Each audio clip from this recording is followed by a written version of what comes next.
Now we'll look at the VLOOKUP function. This is going to look up a value from another table elsewhere and then output a value from the respective column of that table into our cell range.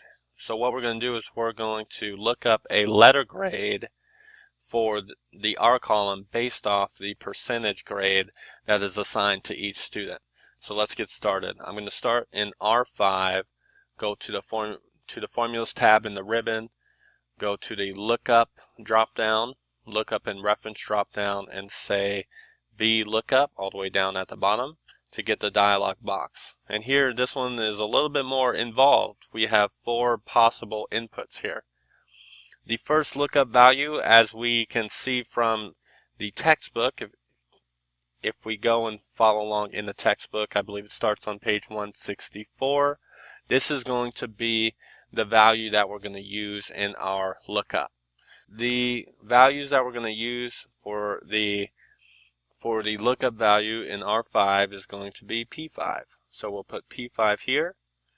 The table array that we're going to use is going to be this table at the bottom here. And we want to make sure not to include the header that says letter grades.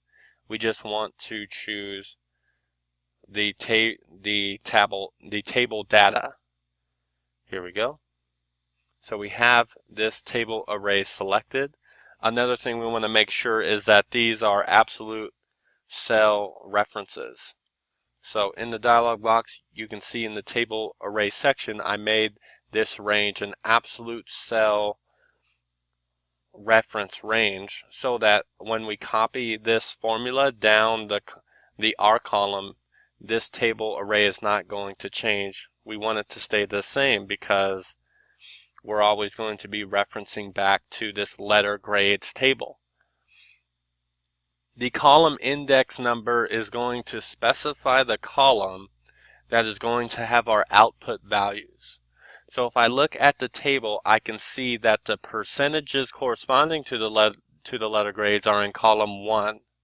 And the actual letter grades that I want to output in the R column in my original data table are in column 2. We have A, B, C, D, F.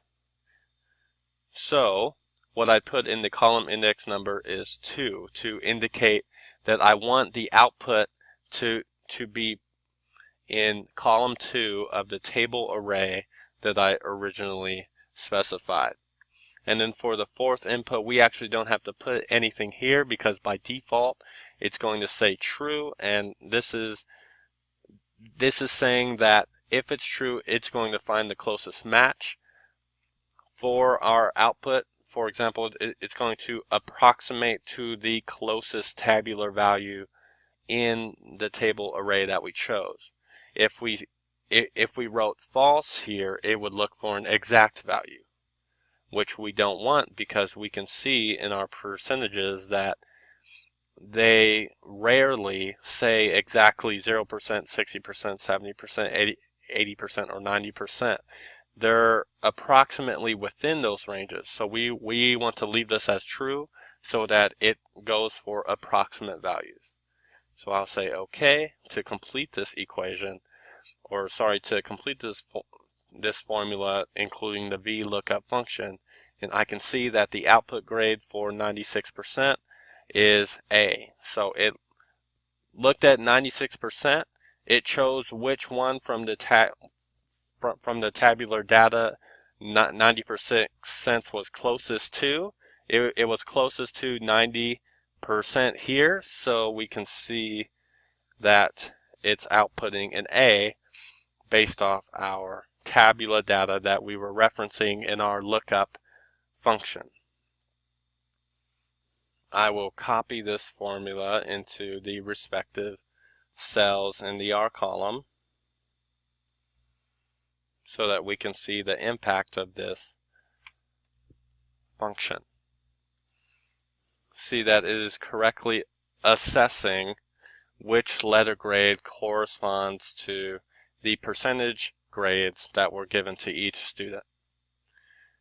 And it's able to do that because we're referencing the same table by doing absolute cell references, we're saying that the output column in the table array is the second column, and that our reference that we're using to look up a letter grade is in the percentage column.